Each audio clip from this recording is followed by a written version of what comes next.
up, everyone? My name is Zach, and welcome to a brand new top 5 list. Today I have my great friend Cody over here. We're talking The Sweet Life of Films over here, and we're talking our top 5 favorite horror films. So Cody, why don't you introduce yourself? Hey everybody in the Pope Nation. If you guys haven't seen me on here, or you guys haven't seen many of the other collaborations Zach and I have done, my name is Cody Curtis. I do a lot of the same stuff that Zach does. I'm a movie fan. I'm a giant Star Wars fan. I have my own show called This Week Into the Force. I love movies. I love everything horror, and I'm excited to get this thing started. Man, let's get this thing started. Tell me, first off, before we get into our top 5, I know you and me had a hard time making this list, so we decided to put in some honorable mentions. Cody, why don't you tell me some of your honorable mentions? My honorable mentions are The Visit, Lights Out, Green Room, Don't Breathe, and the 2 Conjuring films. All great horror films in their own aspects. They're great, they're fantastic, they have a lot to say, and those Conjuring films, they were so difficult to not get into my top 5, but they are what they are. So Zach, what are your honorable mentions? Oh, my honorable mentions, some of them are kind of the same as yours. I got Don't Breathe, Green Room, The Visit, Signs, which Signs used to scare the shit out of me when I was a kid. It Follows, which was a really surprising kind of modern day slasher horror film. This year's It, I wish I could have gotten it in there. Nightmare on Elm Street, the original Halloween, The Crazies, and Creature from Black Lagoon. I put Creature in there because, man, I used to be so obsessed with that character. But Cody, since we already got our honorable mentions out of the way, why don't we get into our number 5, and I want you to start us off with your 5. Alright, my number 5, it came out earlier this year. It's one of the biggest surprises and one of the best films of this year. And it came from a comedian that a lot of us love, and that is Mr. Jordan Peele's Get Out. Honestly, the promotion and the marketing material didn't look like Get Out was going to be anything special. When it came out, it blasted into theaters. So many people loved it. So many critics loved it because it had a lot to say. It wasn't a stereotypical horror film. It wasn't a stereotypical slasher film. This is a deep interpersonal and social study on racism, on the way people interact with one another. And the greatest thing is, because of those elements, the horror elements that hit in the second half of the film, they hit and they're very effective. And my favorite part of what Jordan Peele did with this is that he was offered the ability to direct the Akira remake, but he said he wants to stick to the smaller budget stuff and create more horror films like this. He's got a bunch of ideas lined up to where he wants to make horror films that have social implications and that are truly impactful. And that's what Get Out is. It is an impactful film. It is a great film. And it has a lot to say. I agree. Get Out is a fantastic film. Those social implications in there really hold up to what horror in real life is. And it doesn't just escape it with some creepy monster chasing you. No, it hits the terrors of real life. And Get Out also has a weird, wicked humor to it that Jordan Peele twined in there that even non-horror fans can appreciate Get Out for what it is. Totally agree with you, man. Jordan Peele is a director to look out for. And I'm happy he didn't just go to a big budget film. I think it's good that he's kind of focusing on what he wants to do and not feeling pressured to just rush into a franchise. Completely agree. And honestly, with the work that he gave here, I don't want to put all my eggs into one basket, but Jordan Peele is definitely a director that could become one of the best directors working today. But enough about Jordan Peele. Zach, what's your number 5? My number 5 is a film directed by Neil Marshall, a guy that you've heard from Game of Thrones. He's also doing the upcoming Hellboy reboot. This guy made a horror film called The Descent, and this is my top 5 favorite horror film. I absolutely love The Descent. This is a film that if you've never seen, you should see. It carries the horror of atmosphere. The horror in here doesn't rely on jump scares. It relies on the atmosphere, the surroundings around you, because pretty much it's all about these girls going cave dwelling, and then they get stuck in this cave. And it is the tenseness, everything that's going around these characters is so insane, and maybe something's lurking in there. I don't know, but you gotta check out this film. The other great thing about this film, though, is that since it came out around 2006, there wasn't a lot of big, strong female roles. There was, but not a lot. And during this year, we had a Wonder Woman role. But for me, this is one of the first movies I've ever saw that carried almost every girl in here was fantastic. Strong performances, strong written female characters to where I cared about almost each and every one of them when stuff started happening. The bone crunches, the sound mixing, the score in here are all great, and really the cinematography is something to praise in this film. If you've never seen The Descent, like I said, you gotta check it out. And I guess that is some advice for me, because once I say this, it is out there. I have never seen The Descent. But with the implications, the strong female roles, the horror elements, the scariness, everything around it, Zach, I definitely am gonna have to go see this film. Cody, you need to check out this film. But tell me, Cody, what is your number 4? My number 4, you already mentioned it in your honorable mention, Zach, and it is this year's Stephen King adaptation of It. I could not stop singing praises about this movie. And it's for many of the same reasons that I loved Get Out. Because of the social implications. Because this film is taken in such a different light than a regular horror film. Because Stephen King, as opposed to slasher films or some other kind of horror films, Stephen King really has a knowledge of how to make you grasp onto characters, connect with them, so when the horrific elements truly hit, they hit and they're effective. I just saw this film last week and I was terrified in my seat more than any other time I've seen this film, and I've seen it 3 times now. Because I connected with the characters. I loved these characters. I felt like I was in the Losers Club. And it just has so much to say. And it is really a film that everyone can relate to. Because it's something that we all deal with. And that is coming of age and realizing that the adults in our lives, they aren't always going to be there for us when we come up with trials. Kills me not to have it in my top 5, but these top 5 in mine are kind of there for reasons that I will get into, but I can't say it enough. I can praise this film so much. The director did something so special with this film, not focusing on horror. He made it a coming-of-age film, and that is awesome. Because I can go and reference it. I can go tell my grandma to go see this film. Because she doesn't like horror films. But I can go tell her to go see this film, and I think she'd actually appreciate it. She might be a little scared, but I think the humor in there, the kids, the story it's telling, and the social implications that this film also had was awesome to hear and see, because that's something that she's going to be able to relate to, just like any of us are. Cody, like you said, you're a part of the Losers Club. I'm a part of the Losers Club as well.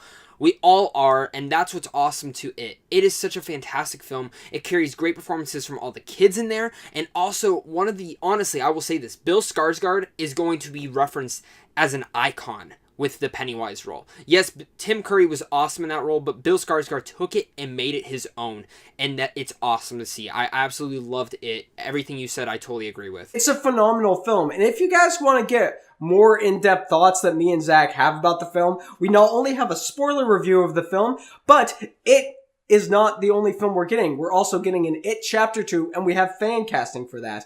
But that's enough of it. Zach, what is your number 4? Alright, so my number 4, not gonna lie, this is probably the most entertaining movie for me on this list, but it is so damn good. This is honestly, to me, one of the first horror comedies there were, and that is Army of Darkness, or if you want to call it Evil Dead 3, directed by Sam Raimi, starring the awesome Bruce Campbell. I am such a huge fan of Bruce Campbell. I love the whole Evil Dead series, Evil Dead 1, Evil Dead 2, Army of Darkness, and then you have the Evil Dead remake, which I actually do appreciate.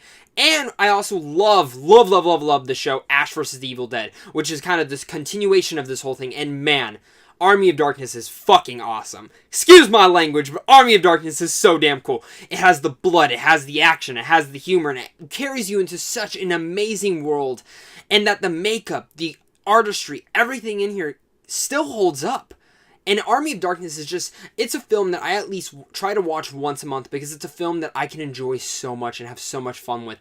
Ash Williams is such a fantastic character in the horror franchise that you can root for, you can cheer for, and you can relate to because he's this slob, but he's this action horror series hero that you can totally cheer on as he kicks awesome ass from the Deadites to the demons. It doesn't matter. Army of Darkness has always been a film that, it was the first Evil Dead film I ever saw, and it's a film that I still live to up to this day to actually absolutely love. It, like I said, if you've never seen Army of Darkness, this might be the film for you because it has This would be a shocker to you, Zach, but once again, The Army of Darkness is a film I have not seen yet, but Once again, like The Descent, this is a film because of your praises, because of how much fun the film is, not only as a horror film, but as a comedy. I'm gonna have to go check it out now.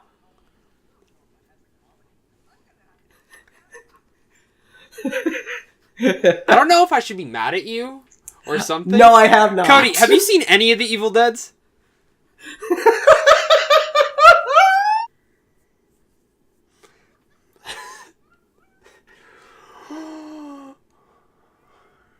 I'm tempted to end this collaboration right now, but I forgive you. I forgive you because you have some other great things on your list as well, which we will be getting to soon. But Cody, please go check out The Evil Dead. I think you would have so much fun with them. They're all a blast. I'll forgive you one day. But let's move on to our number 3, which we both have the same number 3. So why not on the count of 3 we both say it? 1, 2, 3. Cabin in the Woods. You go first, man. Honestly, what is there not to praise about Cabin in the Woods? We know there have been some terrible horror films with some terrible cliches that have come up in the past 2 to 3 decades. Cabin in the Woods is not only a great horror film, it is not only have some really great dark comedy, but it's a film that takes every horror cliche, everything that people kind of disdain about the horror genre, and it picks it down to the bone marrow. And it's absurdly entertaining to watch. Plus, it's a really great movie. I can't agree with you more. Cabin in the Woods is one of those films I only saw it because of Chris Hemsworth and the director and writer on this, which is Joss Whedon and Drew Goddard, who Drew Goddard is actually the director of this, and him and Josh actually wrote it together.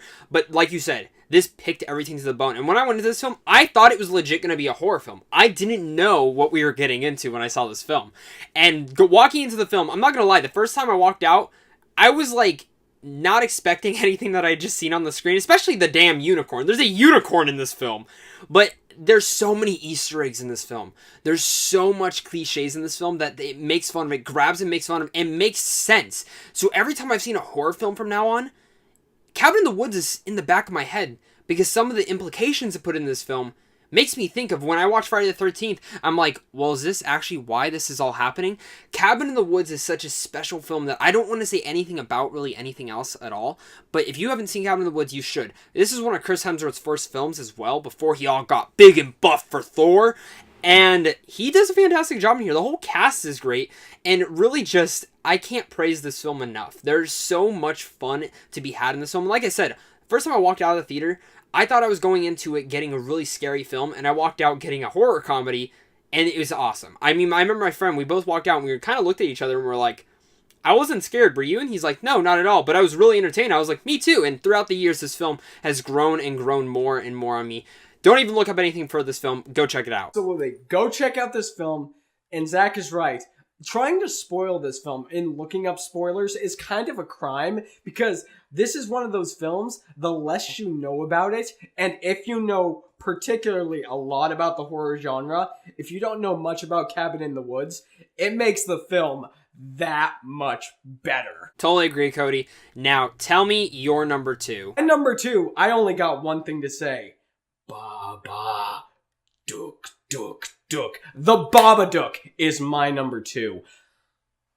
Honestly, Get Out, It, Cabin in the Woods, these are some of my all-time favorite movies. The Babadook, I only caught a couple of years ago when it came out. And it is one of my all-time, not just favorite horror movies, it's one of my all-time favorite movies. Because while the Babadook, this creature, this evil entity up front seems like it'll be the villain of the film, the Babadook is just a symbol. It's a symbol of grief. It's a symbol of depression. And that's what this movie is really about. It's in the vein of a horror movie on the surface for sure, but the Babadook is a story of how some people deal with depression, how some people deal with grief, and what will happen if those two things are not put into control. They can destroy somebody's life. And besides Manchester by the Sea, which came out a little while ago, this is a horror film. I am so glad delved so deep into this topic. I love the Babadook. I could watch this movie every year, every single week. It's phenomenal. And plus a really Oscar-worthy performance by Essie Davis. Babadook. I'm a huge fan of the Babadook as well. Now, this is going to a little bit of a spoiler. This is my actual number one, so we'll flip-flop it right now. The Babadook is my number one. I absolutely love the Babadook. I own the damn book. I can do the voice. Babadook. I am so obsessed with the Babadook. This was a film that I was so intrigued on, and the reason I love this film is because this is the first horror film I ever saw that made me actually fall in love with the horror genre. Because before, I wasn't a really big fan of the horror genre. Like, I liked it, but it was nothing I was, like, super pumped up for. But the Babadook did something super special. It not only changed the genre for me, but it also showed me that it's not just about jump scares. It's not just about comedy in there. It's not just about the cliches or the killer. Horror can be psychological. And this is the type of movie that actually made me start looking more into horror, where I take a Paranormal Activity, and I don't think it's the scariest film, but the psychological elements that film puts into your head, the second you stop watching that film and you go home alone, that's when that film makes you scared. That's what the Babadook does. Just like you said, Essie Davis, fantastic. I was so mad when she wasn't nominated for an Oscar that year, but also the reason this film works is because it has a really strong kid performance in there, which is really hard to get. But you also have a fantastic director on board, Jennifer Kent, who deserves any movie she wants after making this film. The Babadook is such an intriguing film that from beginning to end, it makes you think. The scares in this film are so unique. There are some of them where you have to take a double take, and you look really fast and you're like, wait, did that just happen or not? I cannot praise this film enough. This is the reason that it's my number one. I absolutely just adore the Babadook to death. That's the reason I bought the book. And if you look up how much the book is, it's a lot of money. But I absolutely love the Babadook. And if you have never seen the Babadook, it's on Netflix. Treat yourself. Definitely treat yourself. There is one thing about the Babadook, though, and that is that it's not super fast-paced. It's not like high adrenaline. It's not one of those things that just get you pumped up. It's a very slow, methodical film. And the scares in the film, like Zach said, are completely psychological. And once you know this creature, what the Babadook represents, what everything in this film represents, because there's a lot of metaphorical imagery in this film that gets you thinking. It makes you think not only after you put down either the laptop or you're done watching the movie. It terrifies you. It absolutely terrifies you. And that's one of my reasons why I can't speak the praises enough. This film is phenomenal. If you haven't seen it, Zach has praised it. I've praised it. You need to go watch it. Really, just go check out the film. It might not be for everyone, I will warn everyone, but really, if you're wanting a horror film that really dives deep into something different and something that... This horror film has something in it. It has meat to it. Go watch it. You'll really like it. But from then on, my number two, and it actually flipped from 1 to 2, and I had to put it at 2 just because of how much I love the Babadook, but my number 2 is actually The Conjuring, the first one. The Conjuring is, again, one of those horror films that made me appreciate and love the horror genre more and more. James Wan was such a fantastic director before that with Insidious and the first Saw film, but when I saw this film, it changed the game for me. I became so obsessed with the Warrens' true stories that I actually started reading their files and their books on this because I wanted to see how close was the true story on here. And if you've done research, The Conjuring is actually really close to the true story, which is even more terrifying. And that's why this film is probably one of the most terrifying I've ever seen. The demon in here, Bathsheba, is just... gives me the chills. I have the goosebumps just thinking about her right now. And just the characters in here are so great. The film works, though, because it's not just from a terrorized family's look on it. It's from the ghost investigators, the Warrens, Ed and Lorraine's Warren. It's from their perspective and how they handle this and how they go through with it and how they deal with the ghosts and everything is the reason that you cheer for them. This film gives you characters to love and cheer for, and that is half the reason that I love The Conjuring. And the other half is, like I said, it's a scary film. If you've seen the film, you know what I'm talking about when I go like this. Scary as shit, awesome movie, amazing imagery, fantastic cinematography, score, sound, everything on this film is fantastic. I'd actually make this movie a masterpiece. I have no problems with this film.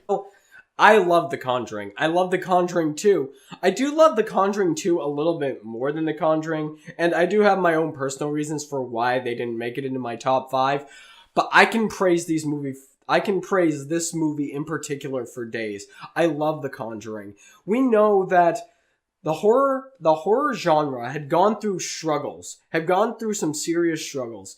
But when James Wan came through, first with Insidious, then with The Conjuring, it certainly looked like the horror genre was on the uphill. It was on the way to making better, more deep down, more impactful, more films filled with meat and things that you can dive deep into. James Wan is one of the best directors working in horror today, and what he did with The Conjuring is very masterful, especially since he introduced us to possibly the creepiest doll ever made, and that being Annabelle. If you guys haven't checked it out, I highly recommend going to see Annabelle Creation so you get a little bit more history, but of course, we're not talking about that. We're talking about The Conjuring. Conjuring, fantastic. I can't stop singing this movie's praises. I hate that I wasn't able to get it into my top 5, but Zach, I completely see why it's your number 2. So my number one,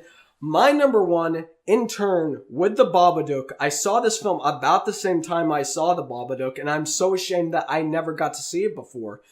And that is Stanley Kubrick's The Shining, another Stephen King adaptation, which if you do your research, you know that Stephen King pretty much hates Stanley Kubrick's adaptation of The Shining. And it's very understandable, because Stephen King's source material and this film are very, very different. But this film is a masterpiece. I mean, it's the overall air throughout the entire movie, from the opening shot where you see the camera glide over the water and you hear that really haunting score. It just fills you with a sense of dread that just accompanies you from beginning to end. And much like all the horror films we've pretty much talked on here, this film isn't just a straight out horror film. It's got a lot of really great horror elements, but it's really about the deterioration of a family. It's about Jack Torrance losing his mind, getting cabin fever, going after his family because of what this hotel is trying to do to him. And there are some really great lines in this movie. The most famous one obviously being, "Here's Johnny!" I cannot speak this film's praises enough. Of course, I've said that a lot in this video. But The Shining is just, it's amazing. Red rum, red rum, red rum. Sorry, I was just painting my wall with some blood. But yeah, The Shining's awesome. It is a masterpiece. Stanley Kubrick is a genius. And you know what? I get why Stephen King doesn't like this film, but the film's awesome. It's so creepy. And just like you said, there's so many memorable lines in here. And this is another film that has that absurd kind of humor in there where you shouldn't be laughing, but you kind of are at some of the dialogue. But Jack Nicholson gives a fantastic performance in here. I was overlooking this film. Did you know it has a Razzie Awards on it? This film has Razzie Awards. And I'm like, how? Because to me, The Shining, maybe at the time people didn't like it, but as the time goes on, this film is a cult classic. Not even a cult classic, it is a classic. From the scares, the Grady twins, the hotel itself, the atmosphere it carries is so damn creepy. And just everything in this film is fantastic from bottom to top. I can, again, not praise this film enough. It is perfection at its finest. And honestly, this is my favorite Kubrick film. And that's saying a lot, but honestly, and this is also probably my favorite Jack Nicholson performance. I've never praised the film more because The Shining, a lot of directors take to look at The Shining and use examples of The Shining for their movies now. It is certainly one of those films that a lot of people take inspiration from. And one other thing I will say about The Shining, and one thing that makes it a little different, is Stanley Kubrick's methods. I mean, there were definite reports before that Stanley Kubrick is a very eccentric, very in-your-face kind of director. But what he did with Jack Nicholson and Shelley Duvall is something very interesting, because he pretty much praised Jack Nicholson and gave him everything that he needed. But with Shelley Duvall, he was just on her constantly. Nothing she ever did was good enough. And I mean, it got to the fact that she hated Stanley Kubrick. But with what Stanley Kubrick did in his masterful mind with these two, is right from the very beginning, you get a sense of distrust. You see how fragile Shelley Duvall's performance is, how on edge she is the entire time, and just how comfortable and laid back Jack Nicholson's performance is, along with being completely out of his mind. Stanley Kubrick is an all-out genius. Rest in peace. It's sad that he's gone, but he gave us one of the best horror films ever made, in my personal opinion. I love this film. This film, like The Babadook, affected me and made me truly respect the art of what a horror film can be. Dude, I can't say anymore. Shelley Duvall, Jack Nicholson, Stanley Kubrick, they're all great. And yeah, you are right. Kubrick, from what people say, is a very in-your-face director, and that's might be part of the reason why Shelley probably gave one of the best performances in here and of her whole career. Because from what it says, she hated Kubrick. And maybe it was because he was a dick to her, but who knows if that's how he wanted it to be and stuff, just to get the best performance out of her. But The Shining's, it's classic. It's a classic masterpiece of horror. And again, if you've never seen The Shining, please go and check that out. But guys, that is our top 5 favorite horror films. Now, who knows? Next year, this might completely change if I rewatch some of these other films. But absolutely, this is our top 5 horror films. It was really hard to make this list. It was a ton of fun talking to Cody about this because I know he loves horror. I love horror, and I'm really happy that we had some of the same things on our list with Cabin in the Woods, The Babadook, and stuff like that. But you also had some great choices in there as well. I wish I could have gotten The Shining in mine, but these films hold a special place in my heart, especially Army of Darkness, let me tell you. But other than that, Cody, where can they find you and send your goodbyes? All right. First of all, Zach, I want to give a big thank you for inviting me to do this. This was a lot of fun. I love talking horror, and I loved some of the choices that you had on your list. Nostalgia is a very powerful thing. But where you guys can find me, you can of course find me right here on YouTube at just my name, Cody Curtis, or you can find me over at Twitter at _Cody_Curtis, and every single week on Wednesday morning, you can find me doing my weekly show, This Week in the Force, where I just go down a bunch of stuff found on Star Wars Newsnet, pretty much every article released about Star Wars that comes out. It's a lot of fun. I hope to see you guys there, and thank you so much for having me. Of course, Cody, I love having you here. Of course, you guys also got to see our new intro, so if you watched Disney Channel back in the day, you obviously know who the sweet life of Zach and Cody is, but this is the sweet film life of us. I hope you guys enjoyed this collab. You guys need to go check out Cody's Star Wars show, This Week in the Force. I'm not even joking. This is where I get a lot of my information from. Instead of just running down StarWars.net by myself, I get to see his implications on what he thinks about it, and I get to find out some cool stuff. He talks a bunch of Star Wars. You guys need to check it out. He's going to have a brand new one up next week, so make sure to check that out. Make sure to subscribe to him as well. He's a great dude. If you love my channel, you're going to love his as well. But as always, guys, I want you guys to comment down below and tell me what were your guys' favorite horror films. What is your top 5? I know everyone has a different list, and a lot of people are going to have nostalgia on their list. Maybe you'll have Nightmare on Elm Street. Maybe you'll have Friday the 13th. Maybe even Halloween we'll put on there, or even Child's Play. We didn't even get to talk about Chucky. And a lot of you guys might be like, what the fuck? But it's okay. I understand. Horror is such a big genre with some bad horror films, but there's so many great ones in there. But as always, guys, thank you guys so much for watching. Make sure to like and subscribe, especially if you're new. And I want to talk movies with you. So as always, stay classy.